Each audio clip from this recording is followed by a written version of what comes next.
Ladies and gentlemen, tonight we are continuing on with our heavy-duty knurling toolkit build.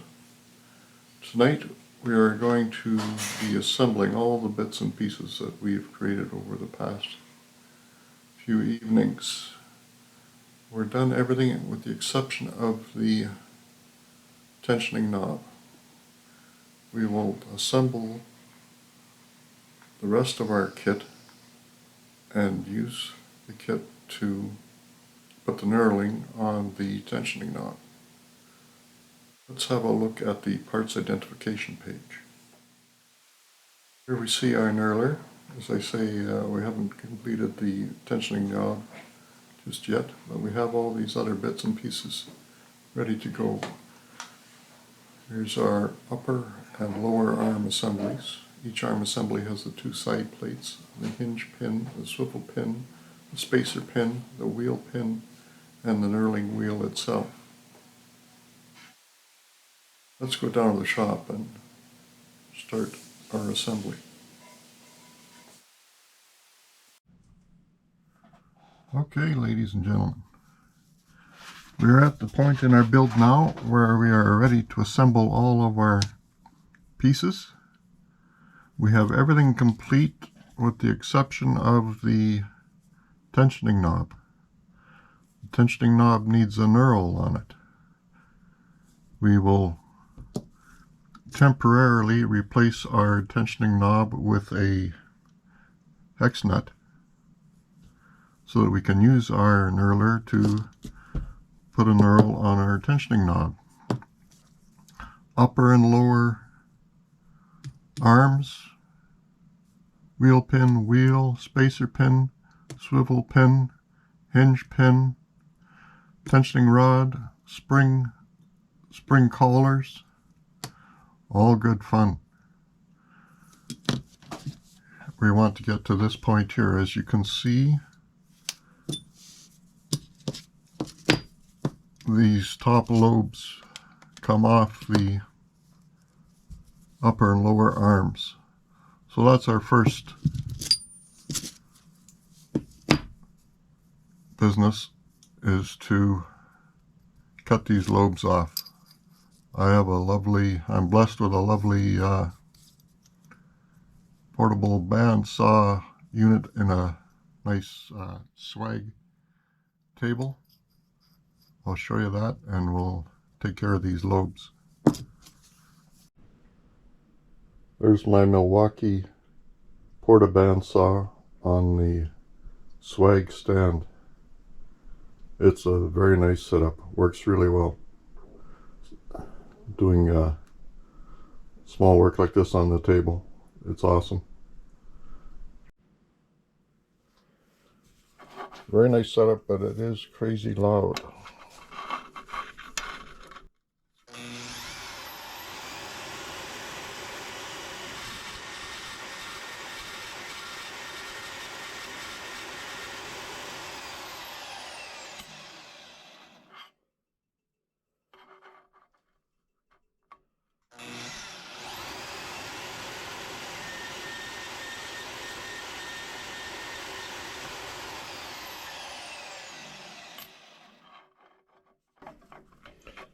If you don't have a fancy saw like this, you can just use a hacksaw.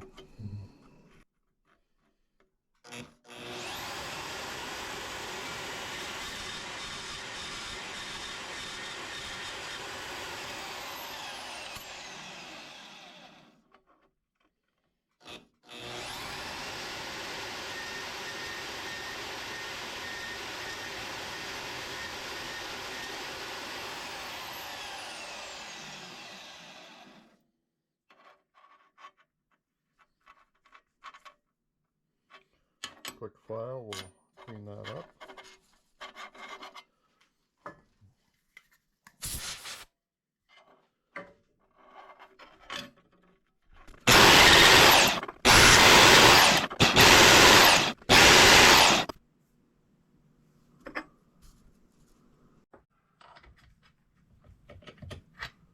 Okay, we're back at the bench. I have my little portable vise here. And we're just going to clean up those edges with a file.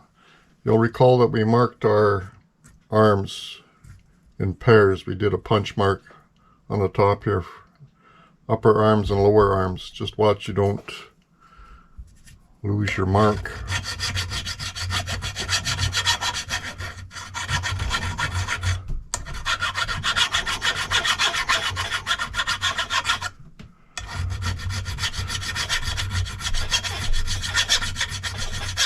Just a little clean up there, make sure there's no crazy burrs.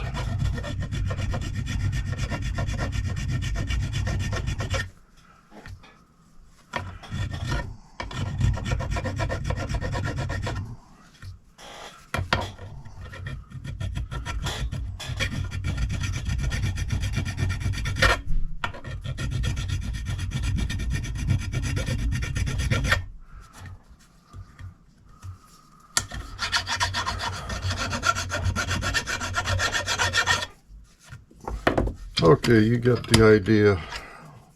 I'll do the rest of them off camera.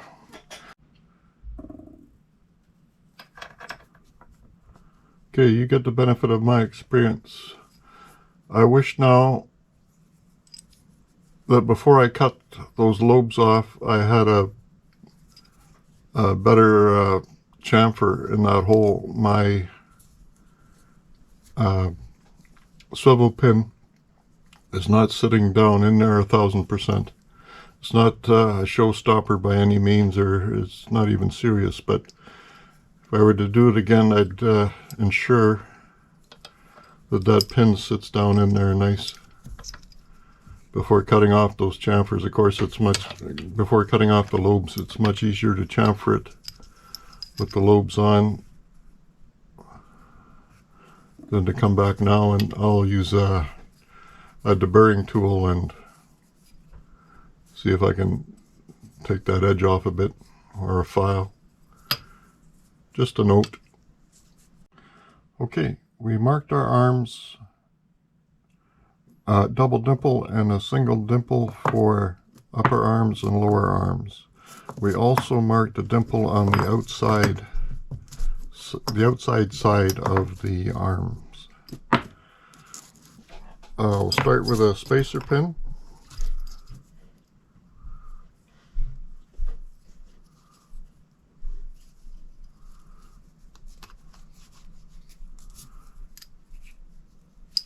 I'm going to follow Mr. Peep's advice and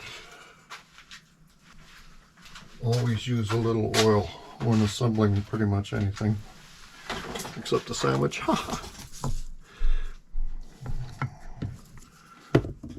Little 3-in-1. These should slide together relatively easy. You don't want to, if you have to use a hammer or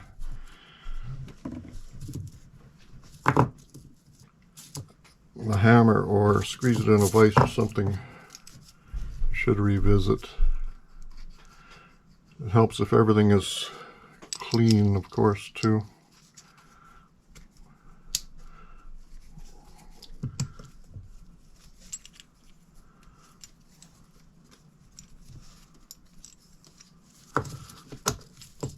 There we go. Spacer pin, wheel pin, hinge pin.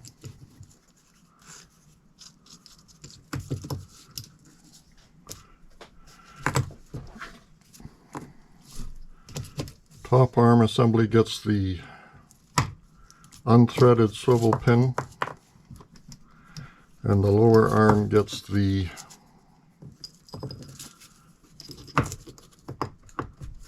threaded swivel pin.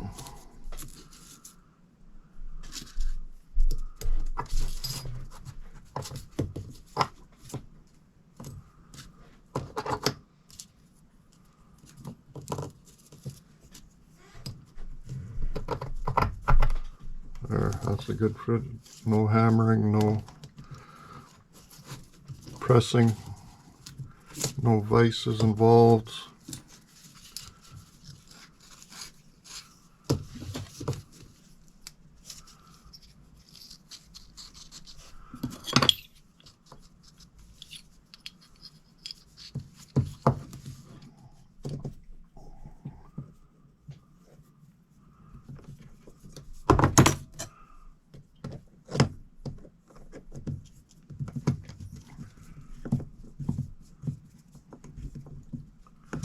I've arranged the arms so that the swivel pins are on the outside and the exposed area of the wheels is on the inside.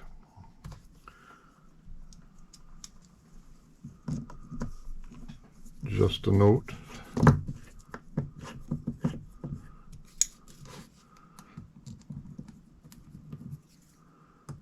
Just a matter of, oops, we need our cover plate.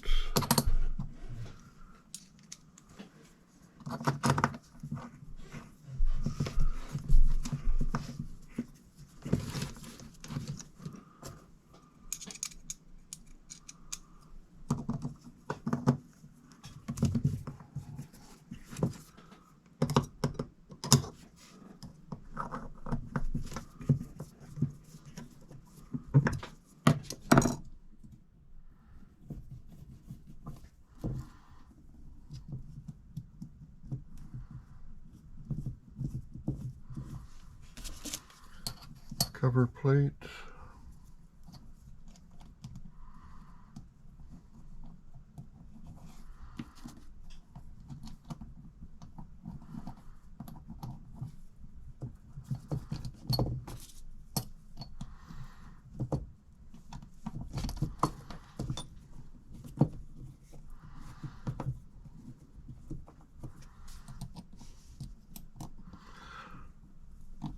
Once you go to final assembly, you can adjust the tension of the arms with these screws. Use it for a while, see what you like tension wise, and then they can be given a small bit of Loctite if you find you need it. These spacer pin ones can be Loctited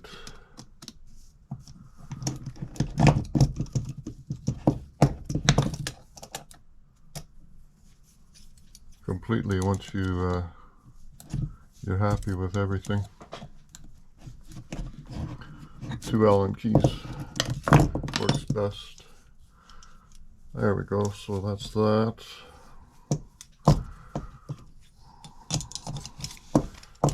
Tensioning rod.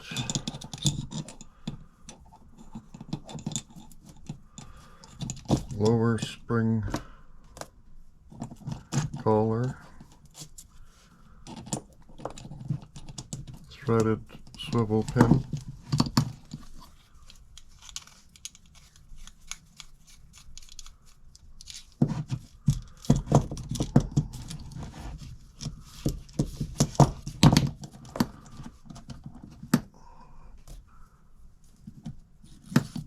Spring. Upper spring collar.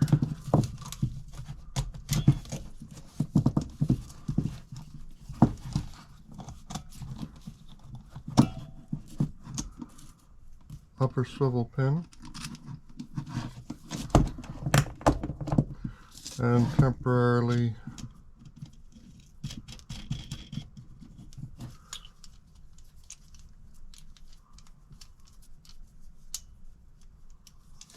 hex nut on top.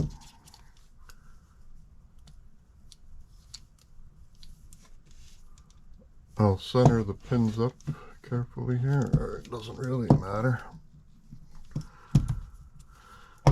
I'll do those little set screws off camera. Off camera I made this mandrel. This is to turn the tensioning knob. I created the shoulder feature here.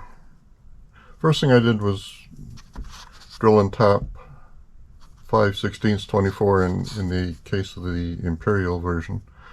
My mandrel has matching thread, so I threaded my stock onto the mandrel and I created this shoulder feature. We'll flip it over now for the knurling process.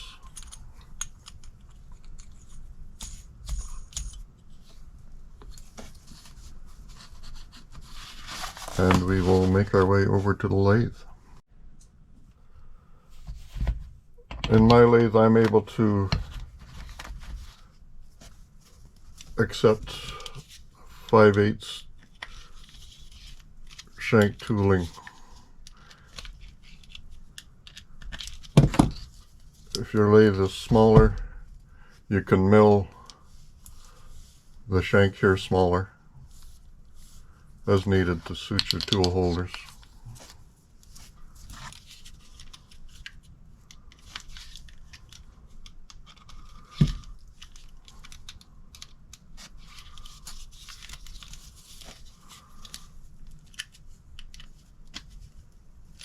The interesting thing is, one interesting thing is with the floating jaws like this, the knurler doesn't exactly care if it's on center or not. It's able to adjust within reason. Okay, we're at the lathe. We want our knurler, our knurling tool, to be 90 degrees to the chuck. So I've 90 degrees to the axis, spindle axis. So I've got my square on the shank of the tool and the chuck here. I like that. Tighten down my tool post.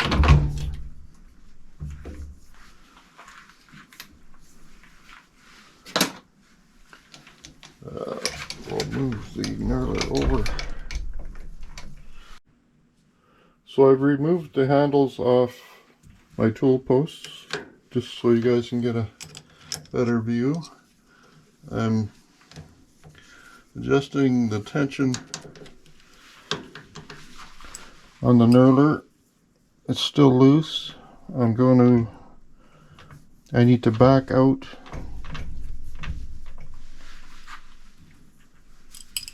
to get the wheels on center line. Right about there. Still loose. We can just catch the entire surface of the tensioning knob without having to traverse. So I've locked my carriage. I think I'm going to go towards the chuck and touch. Right there. Lock the carriage. Still loose. A little bit snug there now. I'm going to run my machine at, well, let's start as slow as we can for starters. 460 RPM. I'm going to try isopropyl alcohol to wash away the chips. Maybe I'll move my light out of there a little bit. I'll pretend I'm Stefan. Okay, I think we're ready to go 460. I intend to see how snug we get first of all.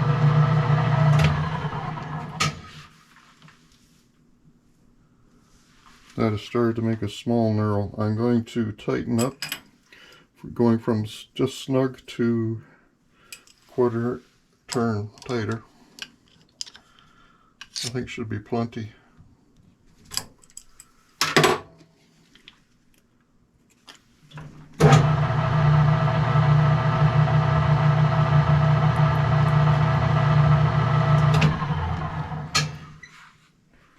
Let's back off, see what we got.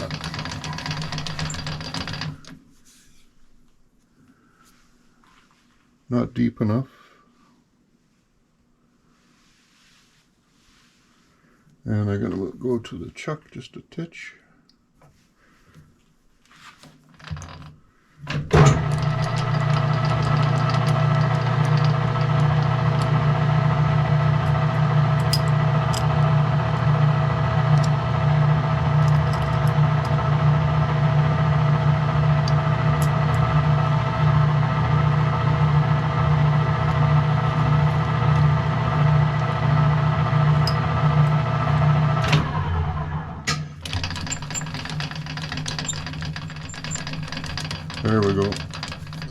always,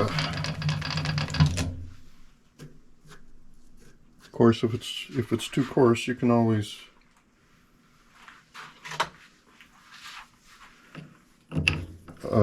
file it down. We'll put a chamfer on the two edges of that knurled area with the diamond tool holder.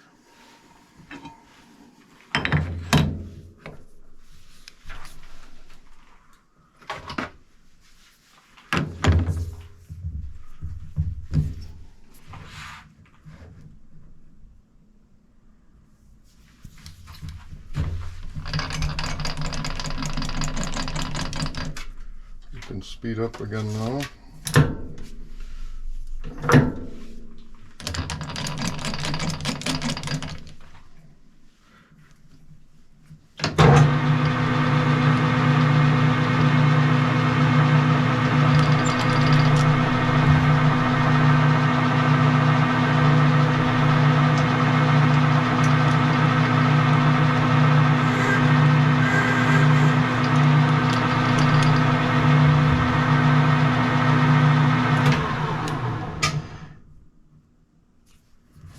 Oops.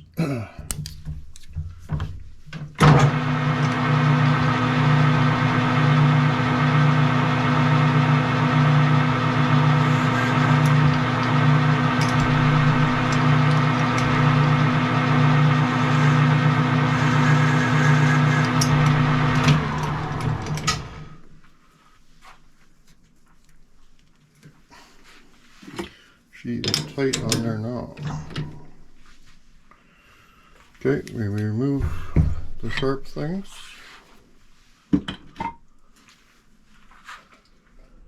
I'd use the old water pump pliers to get that off of there. She was on there tight.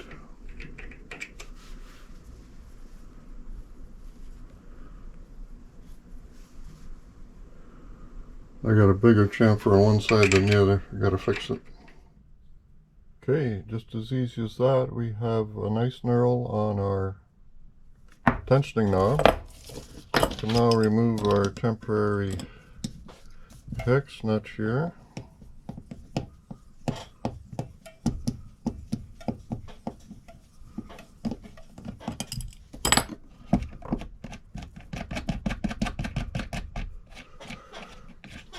And with this, we finally finish our heavy-duty knurling tool.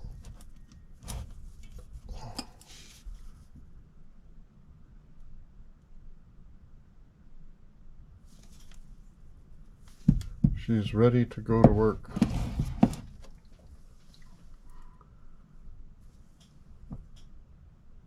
Hope you enjoyed this video series.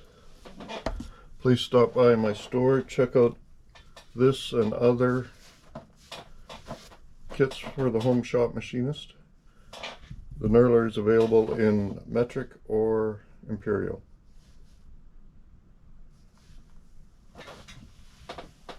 I've sold hundreds of these and everybody's very pleased. They enjoy the build and they enjoy using the tool. That's it for now, guys. Like, comment, subscribe, check out my store, but most of all, enjoy your shop time.